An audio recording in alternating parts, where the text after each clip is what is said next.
Welcome to the Q Podcast. Q is about conversation. If we're really concerned about ending poverty, we've got to be more concerned about creating justice. Our cultural products as Christians need to both defy and resonate with the culture. And God's doing amazing things. His church is expanding, his church is growing. It's not what's the purpose of my life, it's what is the purpose that's been assigned. Stay curious, think well, advance good. This is Q.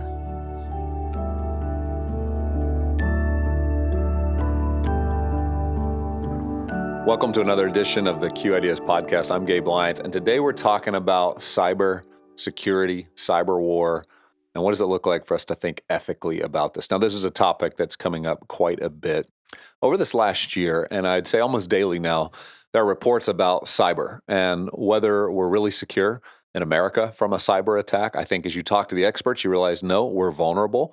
There's a lot of vulnerability. This is a new way that warfare may take place in the years ahead, and it's a new dynamic. It's a new front. So how do we as Christians think about cybersecurity? Well, I think you're going to appreciate hearing from the expert that we've brought in to have this conversation. In 9 minutes, Paul Maurer, who is the president of Montreat College, is going to be helping us think about cybersecurity.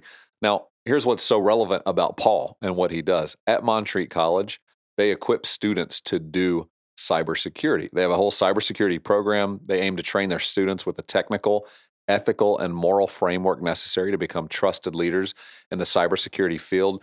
They coordinate with our government. They are working in conjunction with them, training up students who are experts in this category to help be a part of what our government is looking for in trying to create cybersecurity in America. And so he has this incredible knowledge base about not only where that field has been, but where it's going. And so under his leadership, this school has become the emerging leader in cybersecurity education. So if you're listening to this and you have a child, a teen, somebody in school that really loves the technical side of cyber and is interested in that field, I couldn't recommend a better place for them to explore than Montreat College. Now, Paul previously served as vice president at Gordon College and president at Sterling College. I think you're going to appreciate hearing this deep dive into a discussion around the ethics of cybersecurity. Let's listen in now. Well, good morning. It's good to be with you. Today, in civilized nations around the world, there are no broadly accepted or practiced ethical guidelines for cybersecurity professionals. I'm going to address why civilized nations around the world desperately need a set of ethical guidelines, and why we need people of ethics and character to implement them. Today, it is widely accepted that cybersecurity is now the economic and security threat of our age. For decades, the threat of nuclear war was the greatest threat of our time. But after dozens and dozens of meetings in Washington, D.C., over the last half dozen years, with government officials and intelligence officials, I think we can reasonably make the case that cybersecurity has now emerged as both the economic and security threat of our age. Cybersecurity is constantly in the headlines. Major breaches and ransomware attacks are commonplace. Cybercrime was estimated in 2001 to be a $6 trillion cost globally. If it were its own nation, cybercrime would be the third largest economy in the world, after the United States and China. Cybersecurity is shaping the budgets of businesses and governments all over the world. Cybersecurity will continue to grow as a criminal enterprise, and the estimates today are that it will grow about 15% per year over the next years. If that's true, that $6 trillion price tag will grow to over $10 trillion. There's also the problem of the workforce gap. Today, according to the U.S. government, there are over 600,000 unfilled jobs in cybersecurity in the United States. If that trend continues on a global level by 2025, the estimates is that there will be 3.5 million unfilled jobs in cybersecurity. Clearly, the bad guys are ahead of the good guys. But there's a further problem, and that is the education of cybersecurity professionals themselves. You see, every 2-year and 4-year college in the United States that teaches cybersecurity teaches offensive hacking. That means that our university system is teaching our students how to steal your stuff. We do that at Montreat College, and the reason is because if you're going to teach good defensive cybersecurity, you have to teach the mind of the offensive hacker and their methods. And so, trust is fundamental to the cybersecurity profession. However, with the exception of faith-based colleges, American higher education stopped teaching the moral compass 5 or 6 decades ago. When you combine that with the fact that there are no broadly accepted or practiced ethical guidelines in cybersecurity, well, you can see we have a problem. Now let's do a quick survey of the history of the civilized world.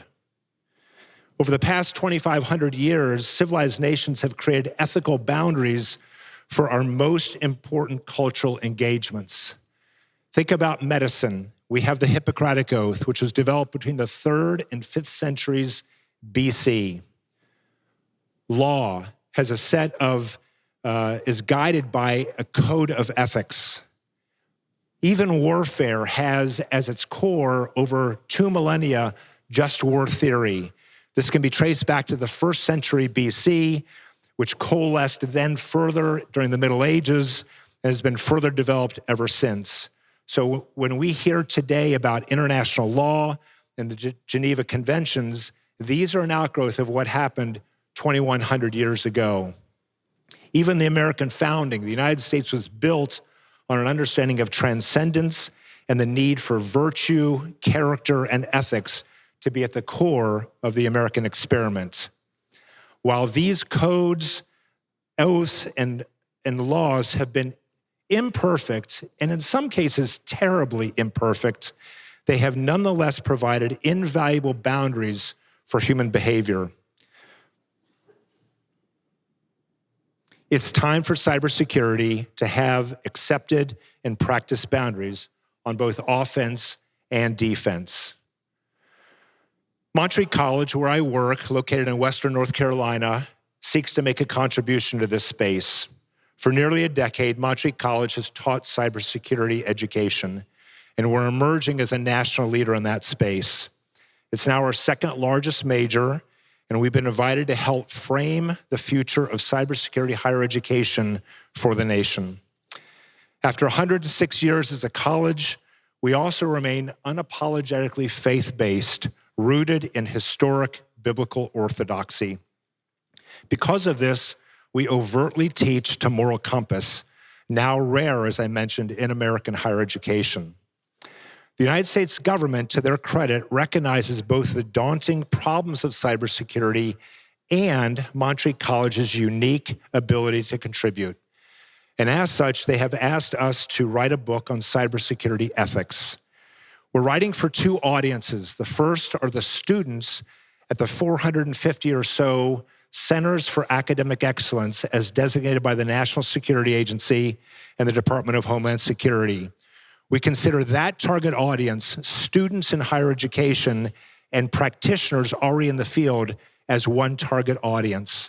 The second target audience is the C-suite, the CEOs, CFOs, boards of directors who generally know very, very little about cybersecurity and even less about their own responsibility and liability. Our goal is a bold one, and that is to create the Hippocratic Oath for cybersecurity. Although still in process, we are focusing on a set of ethical core principles that include some things that we talked about yesterday, that cybersecurity is principally a human business. It's humanity over technology. It's man over machine. Another core principle is own your own mistakes. This is a direct translation of the timeless principles of humility and confession.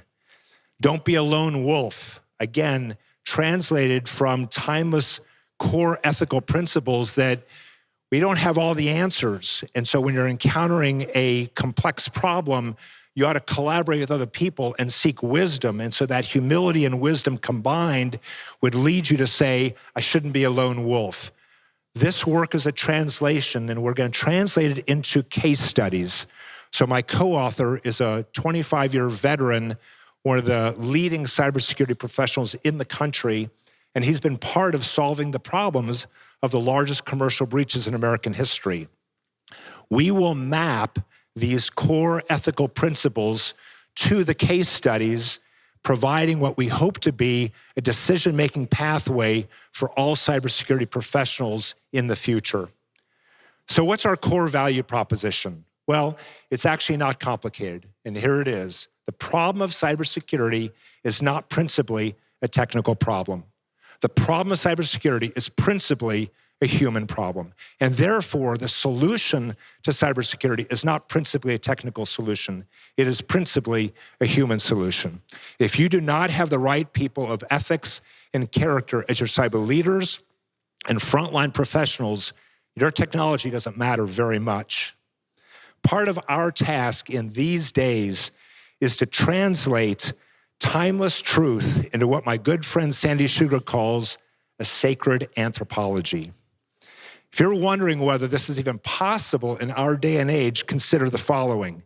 The codes and oaths I referenced earlier were developed in the Roman Empire and in the Middle Ages. And if they could do it then, we can certainly do it now. Timeless truth can and must be translated to address the greatest challenges of our time. Cybersecurity is one of those.